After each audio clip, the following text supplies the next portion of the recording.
Hello guys, Alexander the Gamer here, and may not seem it, but this is actually the first episode I've been recording in a little while. First I'll just click the enter button. I recorded a bunch of videos, a bunch of the lock mid videos, distribute them over time. Well, that's besides the point. Moving on.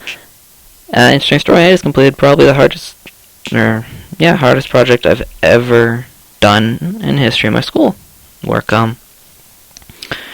If I was to ask you what you thought the hardest project I've ever done was, your first guess would probably be A, an essay, B, some test of some sort, an exam, maybe C, some kind of super multi-layered project, written component, creative component, physical component, that kind of thing. I'd have to tell you that you're wrong. Of course. The answer is quite simple. The correct answer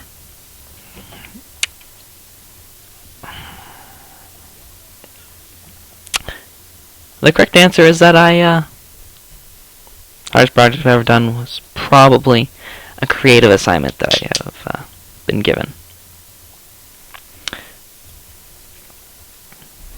And wasn't just a creative assignment, it was a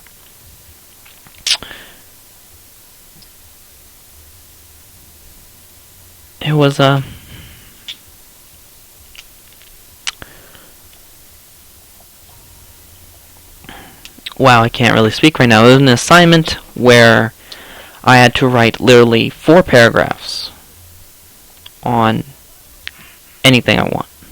Absolutely anything. I could have done anything. 0 limitations. Absolutely 0. None. Zilch. Nothing. Could have done whatever I wanted. Probably the hardest thing I've ever done. Simply for the fact that normally when a person does a project, there's a lot of straightforwardness to it. You know what your teacher wants, how they want it, when they want it, that kind of thing. You know? You know what I'm saying, huh? I think you do. Because, yeah, they're smart guys, I'm sure. So,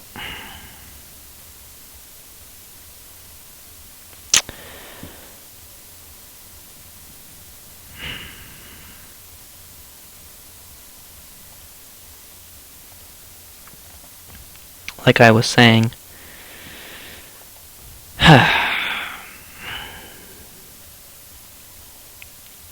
wow, that is, no, it's okay, my speech capabilities seem to be down today, but yeah, normally when you get a project, it's very straightforward. You know what your teachers want and what the project wants. The project usually tells you exactly pretty much what to do, how to do it, what formats to do it in, and what's expected of you. When literally your teacher tells you write 4 paragraphs on anything you want, you just have to include 20 vocab words that we're using. It becomes very difficult sometimes to write something. It's right, you would think that would be the easiest thing, assignment ever. Write 4 paragraphs on anything you want? Easy. Really comes down to the person.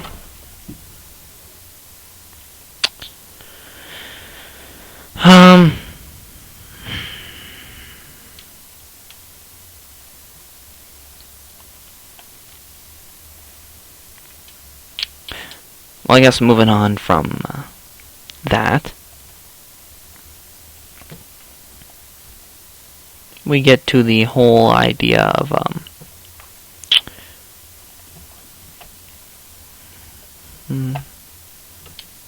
define hard. Some people might have been good at that.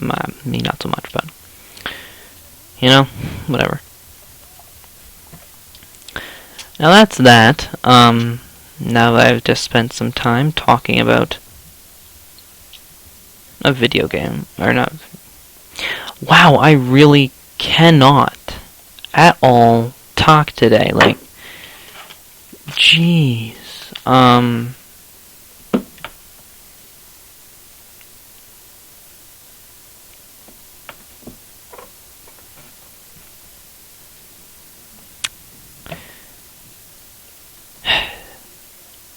Okay.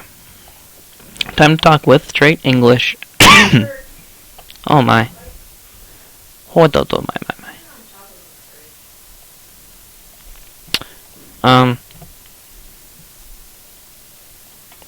Wow, I'm really scatterbrained today. This is not so good for me. Okay, so, we're not going to focus on this game, and we're going to play it, and that is that.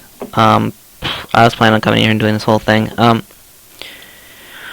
For the reports, so I've just ended the Commonwealth. The, yes, they can fly Poland campaign, simply because, I don't feel like doing another 20, 30 episodes of me just slowly dying. I didn't think that'd be interesting for you or for me. It would be hard for me to play. That's for certain. So, that's that. So that's being cut off.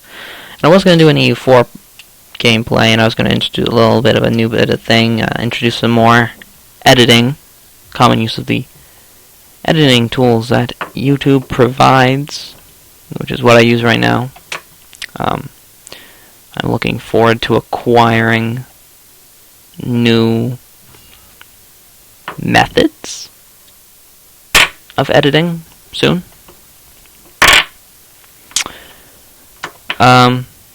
That's quite simply that.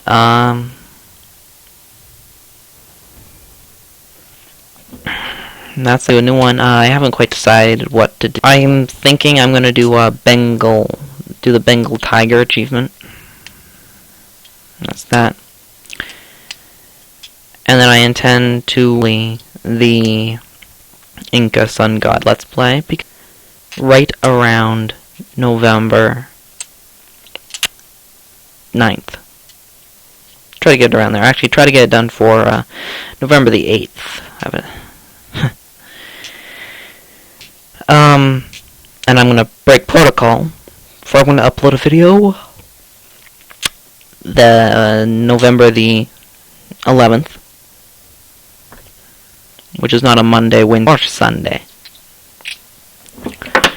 At this moment, if you don't know what's coming out on October 11th, it's probably not nearly as big a deal for you as it is for me. I mean, that's fine. What I like, you don't have to like, and what you like, I don't have to like. It's how it works, how it works to be human. Well,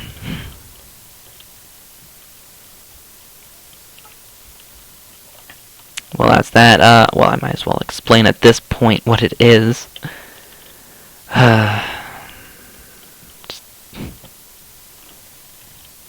What is going on is Fallout 4 is coming out November 11th, and I have it pre-ordered on Steam. Well, yeah. I have it pre-ordered on Steam, and it's going to be ready to go on the 11th. And we're going to have some content, quite frankly. That is going to be content day for the game. We're going to probably release an hour, maybe an hour and a half, maybe, content? I don't know.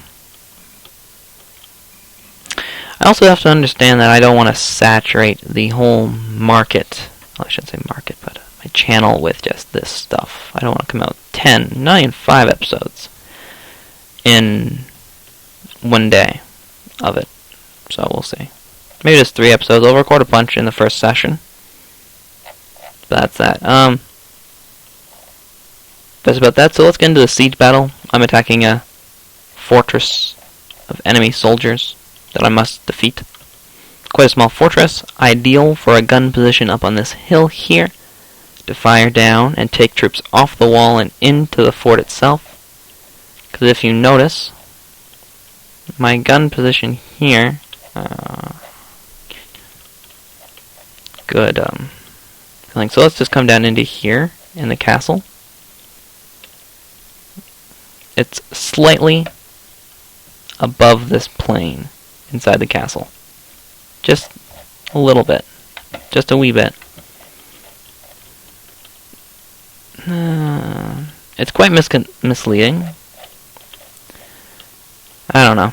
Whatever, we're pretty close to about the same height, so let's get into this. And, well, we also have artillery barrage bonuses, so even more usefulness. Now we are going to bring up my light cannons as well. My 6-pounder light cannons to bombard the city. Oh shoot. They have wooden cannons. They are shooting at... Oh, thank you. Okay, so I'm going to order my red bears to break off and withdraw down the slope a little bit. And thus then order my Tosa Rifles to go to a nice long line of loose formationed riflemen. Under barrage, which I haven't lost a man yet, which is always very nice.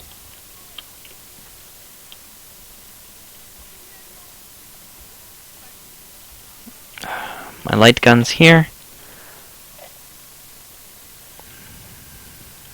should be coming online. Okay, there we go. I have 8 12-pounder howitzers now aligned on the ridge.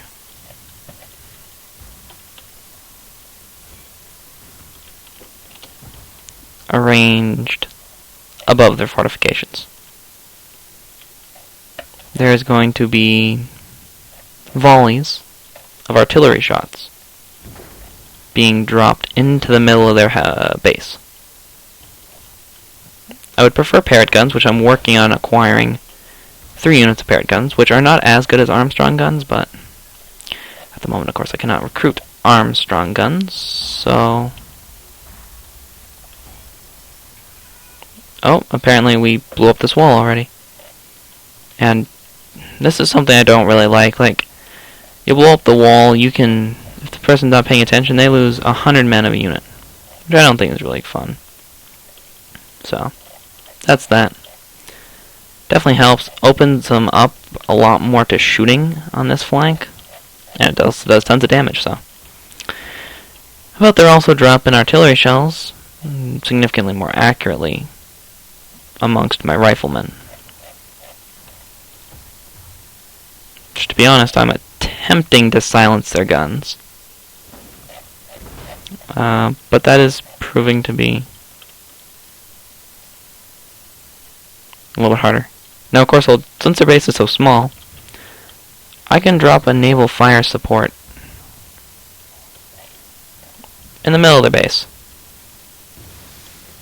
And there's very little that they can do to avoid it. And the naval fire support's going to be pretty major.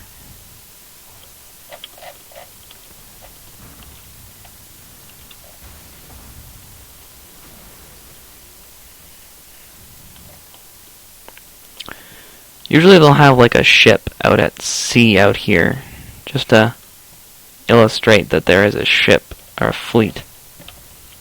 Then bombardment range. Anyways, since we can evidently tell, they had some fun.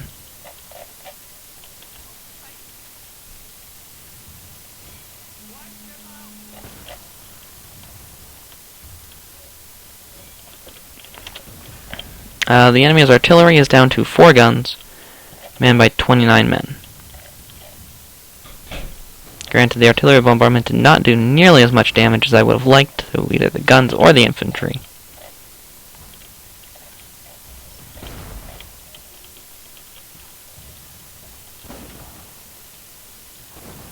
We are still in an excellent position to offer firing solutions.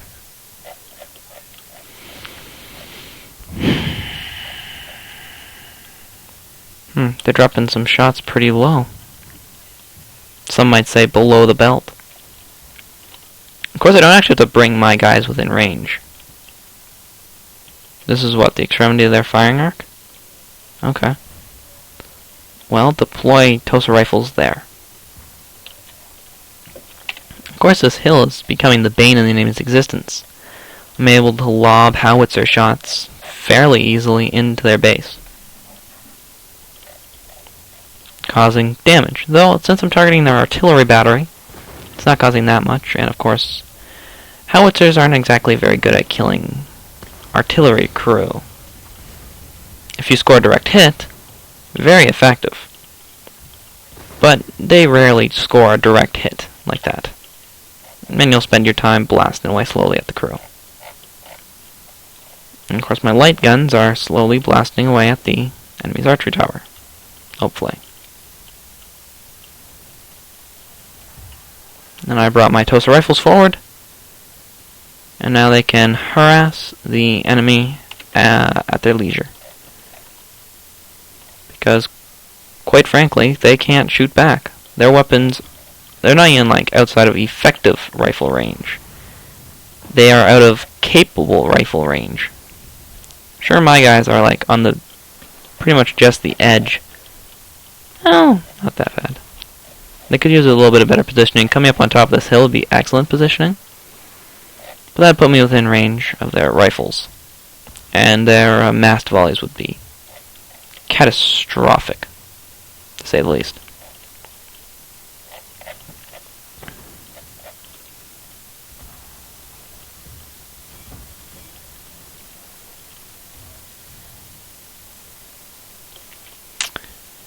To be quite honest, I wanted you to take out that archery tower first.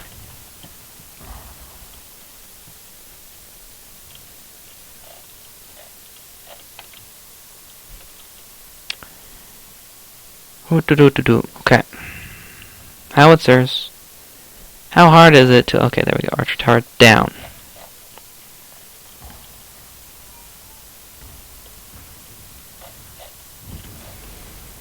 Their wooden cannons are still firing. Granted, their men have lost quite a few troops. I wish it was like in Total War Attila, where you could get like detailed informations. Like seeing how many men originally were in the battle, how many are left, and then that being able to see how many have died. Unfortunately, that is not a feature. Their wooden cannons are still bombarding. Naval bombardment. They are still quote-unquote on 3 guns.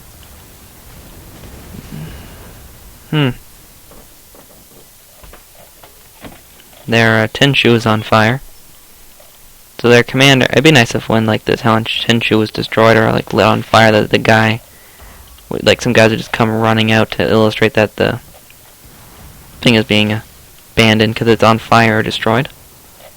Though this area here is a complete wasteland, they still have 11 gunners who are quite doggedly fighting on.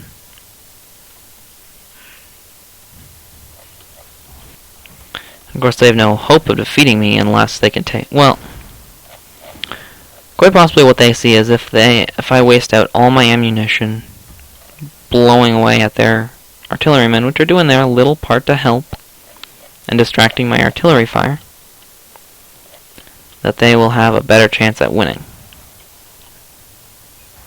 That, of course, is not quite accurate. And ooh, they've scored quite a few hits down here.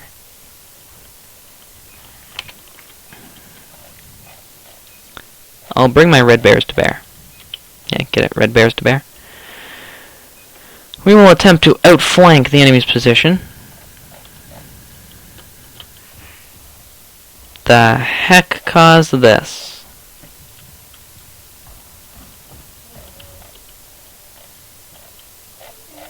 That is quite interesting. It appears that the entirety of their wall has been destroyed. Wait, are they shooting volleys up here? We're still blasting away with howitzers and some light guns. Not very many, though. Trying to rout their artillery. But their artillery is harder and harder to hit. That's besides the point, I guess. Okay. So, battle plan. We are going to screen my Red Bear infantry in the frontal assault. With my Tosa Rifles, we'll open up barrage fire and allow my... Well, we'll aid my Red Bears in attacking the frontal walls. While a force of Ronin will distract the enemy on the flank here, forcing them to deploy additional troops. I would like to launch a third assault on this flank, but that would cost horrendous losses to my line infantry and achieve nothing at the moment.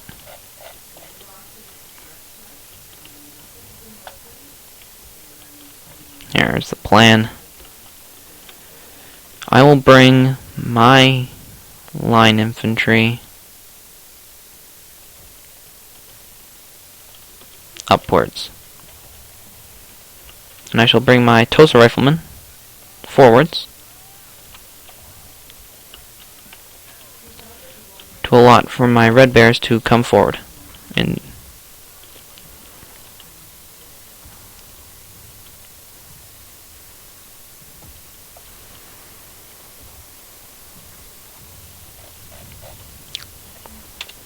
my rifles are approaching.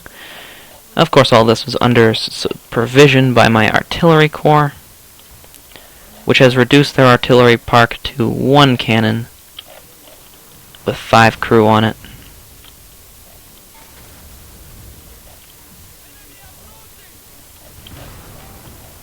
Ooh, that got some guys. Not of the artillery, of course, but...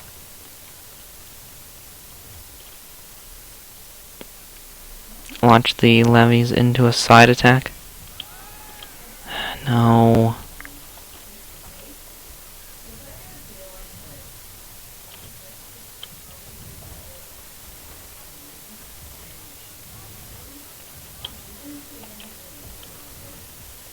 Okay, you guys are just gonna hold your fire, right?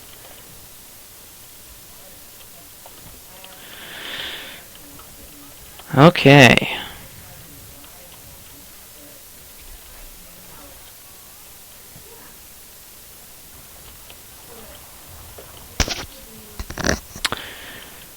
Okay, you boys are gonna be coming up here.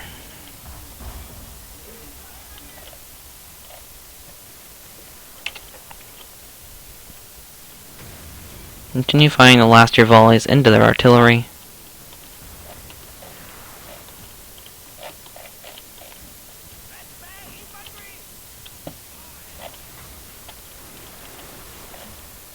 My riflemen will fire at the wall, killing anyone foolish enough to stay on the wall. And I intend now to attack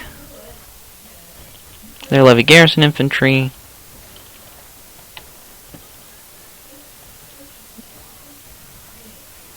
in the flank, while my Red Bears are able to attack their fortifications head on. And their levy garrison infantry are indeed fighting my Ronin, who have launched the attack into the flank. And it seems that the enemy is firing volleys to aid them, and is drawing most of the enemy's forces into a defensive arc around the rear of their camp, defending their reserve forces from being isolated and obliterated. Though, of course, this is also eliminating any ability for them to use support gunfire to kill my far more experienced and far more capable warriors. But granted, they are getting rid of them fairly effectively. They are still dying, though, of course. They are rushing more reinforcements off the line.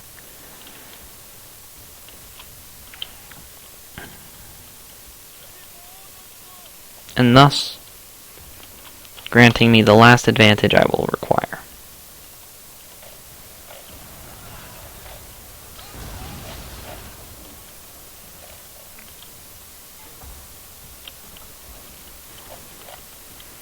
Okay, hold your fire. Riflemen! Fire at will! My Red Bears are beginning to get up into their emplacements.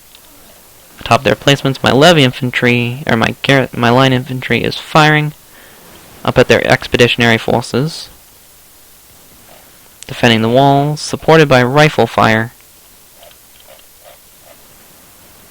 from my Tosa Riflemen. Right. You guys are shooting. Right.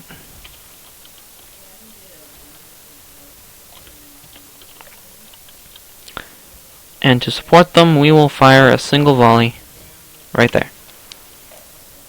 My Ronin are being slowly taken out and are being compressed into a small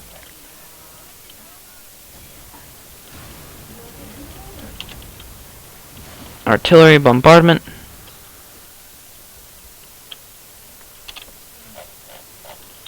That's done a fair deal of damage. Now with the fire of my riflemen, as well as my line infantry, sending literal and non-literal walls of lead to eliminate the enemy's defenders, as my red bears duel with this last lone artilleryman tending its post. Can anyone kill this artilleryman? Evidently they can. Cool. Red bears.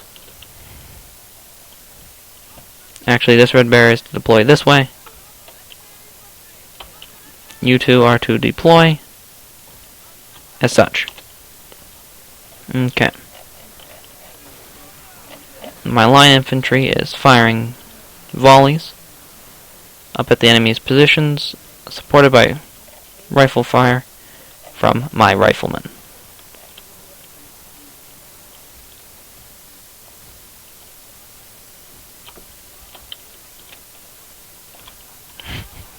You have served your purpose.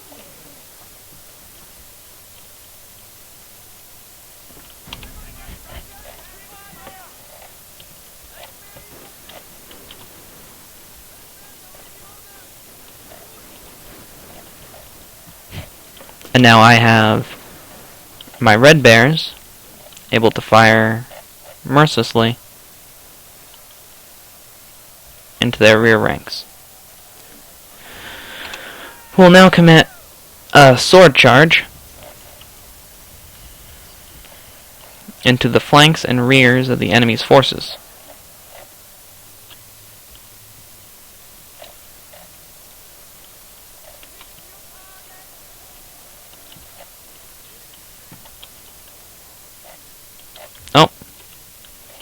Oh, the Tenshu was captured. Cool. Well, let's continue fighting.